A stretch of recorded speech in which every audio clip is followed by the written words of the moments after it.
Hindi lang isa kundi 20 beses daw nanalo sa loob lang ng isang buwan ang isang lotto bettor ayon sa isang senador na si Senator Raffy Tulfo. Ang impormasyon na yan nanggaling daw mismo sa listahan na isinumite ng PCSO sa Senado. May report si Joseph Morong.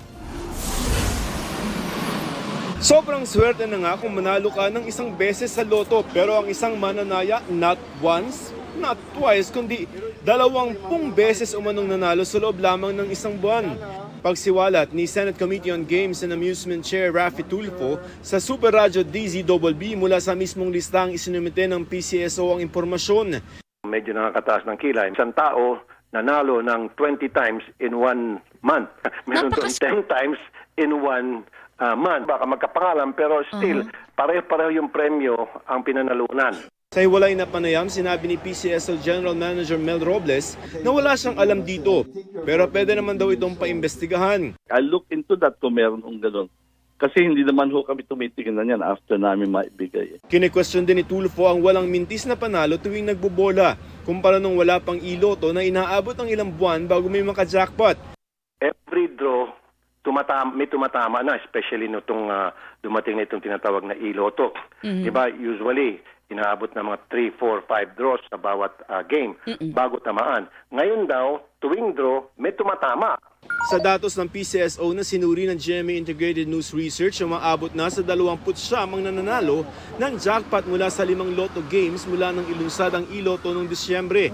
Ang tsansa na manalo sa pagtaya sa iba-ibang lotto games naglalaro sa 1 in more than 5 million hanggang sa 1 in more than 40 million. Kaya mas mataas pa ang tsansang tamaan ng kidlat na 1 in 15,000 kesa jumackpot. Dati nang itinanggi ng PCSO na kayang manipulahin ang resulta ng loto.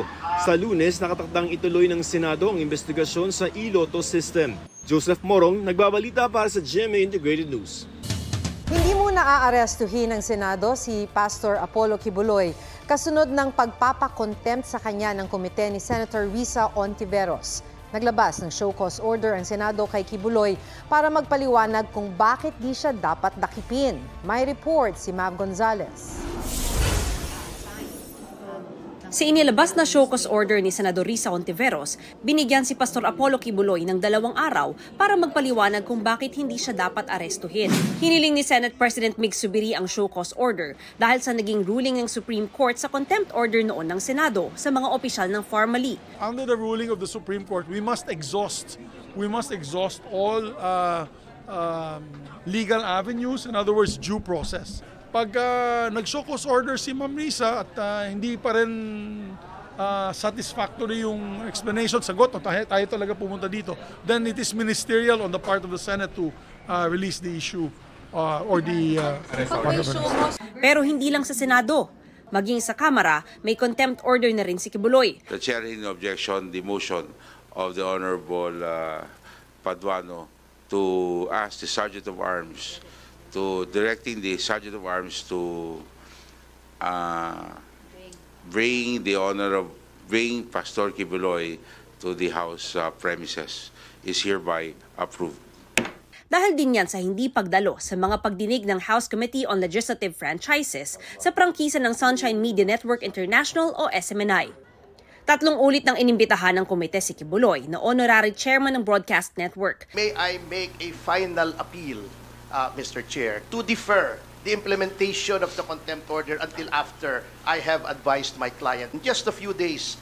We know all very well that Pastor Kibuloy at this point in time is already a flight risk. Humingi ng palugit para makaalis na si Pastor Kibuloy out of the country. Giit naman ng kampo ni Kibuloy, may lookout bulletin order na laban sa pastor. Pumayag din ng komite na hintayin hanggang Biyernes kung magpapakita ito sa Kamara. Sa isang liham sa komite noong nakaraang linggo, sinabi ng kampo ni Kibuloy na 2018 pa siya hindi kasama sa pamamahala at operasyon ng SMNI. Sabay bigay ng mga pangalan na pwede raw maging resource person sa pagdinig. Kabilang dyan si Marlon Acobo na executive pastor ng Kingdom of Jesus Christ. Ipinaliwanag niya ang papel ni dating Pangulong Rodrigo Duterte na nag-volunteer para maging administrator ng properties ng KOJC. Former President Rodrigo Duterte, taas ang iyang experience, lawyer siya, labaw sa tanan, suod siya nga higala sa Kingdom Ministry. Si PRD, taas yung kanyang experience, abogado po siya, then malapit na kaibigan siya sa ministry. Lusot naman sa komite ang panukalang batas para bawiin ang prangkisa ng Suarasug Media Corporation na nag-ooperate sa SMNI. Nakitaan ng komite ang SMNI ng mga paglabag sa kanilang prangkisa, gaya na lang ng pagpapalit umano ng may-ari nito nang hindi pinapaalam sa Kongreso. Kailangan daw kami na mag-secure ng prior approval of Congress in case there is a transfer of the controlling interest. But what is controlling interest is 50% plus. What was transferred is only 46%. The congressmen, the members of this house, still has the chance to take a look into our position paper. Isasalang pa sa plenary debate ang committee report at dadaan pa sa Senado. Mav Gonzalez, nagbabalita para sa GMA Integrated News. Mag-ingat sa kiniklik niyong link sa social media. Babala ng PNP Anti-Cybercrime Group, posible kayong mabiktima ng hijack profile scam. Kapag klinik nyo ang link na ipinadala ng kawatan gaya ng alok na trabaho o premyo, posibleng ma-hijack o magagamit ang inyong account at gagamitin yan para manghingi ng pera o mangutang sa inyong mga kakilala. Akalain ng inyong mga kakilala, ikaw ang nangihingi o nangungutang. Halos 70 na raw ang biktima ng hijack profile scam nitong Pebrero. Mahigit triple ang itinaas nito mula Enero.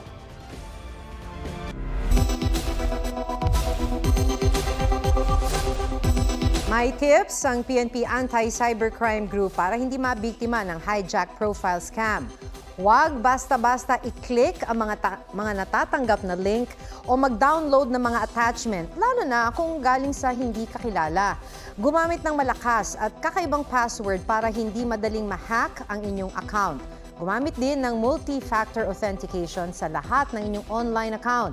Kapag naka-enable ang multi-factor authentication, hihingan ka ng 3 o higit pang uri ng impormasyon gaya ng authentication code bilang patunay na ikaw ang nag-access ng inyong account bago maka-login. Agad magsumbong sa online platform at sa PNP ACG kung tingin nyo na hack ang inyong account. Pinapayagan ng Department of Education ng mga eskwelahan na magsuspende ng face-to-face classes kung matindi ang init. Sabi ng DepEd, bahala na ang mga pamunuan ng eskwelahan na magsususpende ng face-to-face classes kung tingin nito ay delikado ang init sa loob ng classroom. Walang itinakdang temperatura ang DepEd para magsuspende ng face-to-face classes. Pwede naman daw gumamit ng alternative delivery modes para tuloy ang pag-aaral. Pinapayagan na rin ng mga guro na magsuot ng mas komportableng damit imbis na mag-uniform. Babala ng Pag-asa, titindi pa ang init. Sa Metro Manila, hanggang Mayo, inaasahan ng average temperature na 37 to 38 degrees na may average heat index na 40 to 43 degrees. Umiwas daw sa araw mula 10 hanggang 3 p.m. Sa ospital ang bagsak ng isang lady rider na nasagi ng nakasalubong na delivery truck sa Cagayan de Oro City. May spot report si John Consulta. Pagpreno ng 10-wheeler, nag-alangan ang kasunod ditong rider at biglang nasagi ang rider ng kasalubong na delivery truck sa Cagayan de Oro City. Tuminapon ng helmet ng babaeng rider. Ligtas ang biktima na agad na isugod sa ospital.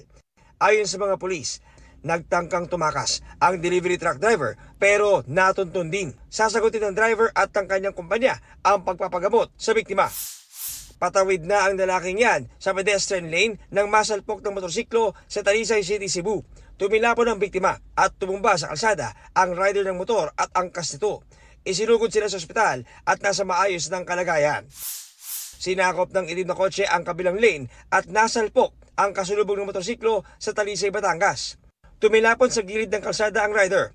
Nagdire-diretso naman ang kotse sa kasumalpok sa nakaparadang truck. Sugatan ang rider at 3 sakay ng kotse na isinugod sa ospital. John Consulta, nagbabalita para sa GMA Integrated News. Patuloy na magniningning bilang kapuso si Asia's Limitless star Julianne San Jose. Nag-renew si Julianne ng kontrata sa GMA Network at Sparkle GMA Artist Center. Sa pangungunayan ni GMA Network Incorporated Chairman Attorney Felipe L. Gozon, President and CEO Gilberto R. Duavit Jr., EVP and CFO Felipe S. Ialong, Senior Vice President Attorney Annette M. Gozon Valdez, Senior Vice President Entertainment Group Lilibeth G. Razonable, at Vice President Sparkle GMA Artist Center Romina Joy C. Marcelo. Naroon din sina Senior Vice President and Head GMA Integrated News, Regional TV and Synergy Oliver Victor B. Amoroso at Vice Presidents for Business Development Janine Piad Nakar at Gigi Santiago Lara. Naroon din ang iba pang opisyal ng Kapuso Network. Sabi ni Julianne, produkto ng matagal na pagsusumikap ang lahat ng mga narating niya. I have made sacrifices for the past 18 years and they're all worth it para sa akin. Nagpapasalamat talaga ako kasi nandiyan yung GMA for me, talagang ginabayan nila ako, sinuportahan nila ako. Kaya tinawag na limitless star si Julianne. Hindi lamang sa kanta, sa hosting, sa drama. In short, walang limit ang kanyang kakayahan. And I am very proud na siya ay homegrown. Well, Julie, congratulations. It's been a fantastic 18 years. And consistently, you've continued to grow, you continue to evolve to what you are today, and we're all very, very proud. And no doubt, I think no one can contest that she is also the premier singing talent of GMA Network. Again, congratulations, Julie. Naaalala ko pa nung bata siya, talagang excited siya, and when she was looking for her niche in the industry, and nakita natin na grabe, limitless siya sa lahat ng bagay. So, very proud and also very honored na it was GMA who molded her, who helped build her up, and who grew with her also through all these years.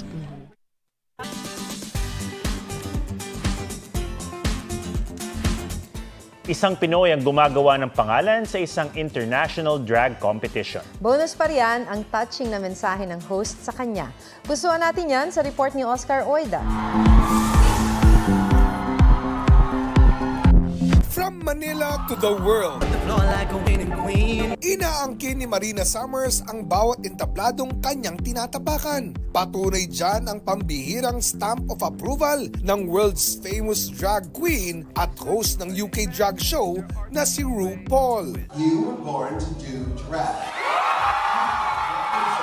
And in the Philippines, a drag in such a way that it makes us all proud for you. Nakuha ni Marina ang kanyang second win sa pinakahuling episode ng show. Ang performance, nagsilbing territorial expansion ng Pinay Queen. Pinahanga niya ang judges sa kanyang mensahe kung saan niya ibinida ang kanyang Pinay roots. Hindi ako nagulat na sinabi sa akin ni RuPaul. Kasi before coming into the competition, sabi ko kila Babs, kila Pop, kila Ima, sasabihan ako ni RuPaul na I was born to do that. What a queen wants, a queen gets. And I say that with full pride in my heart. Really, manifestation works and hard work works. Bit-bit ni Marina ang identity ng Filipino drag kahit saan mapunta. I am just really, really happy to represent Philippines. We don't get that opportunity a lot. Oscar Oida, nagbabalita para sa GMA Integrated News.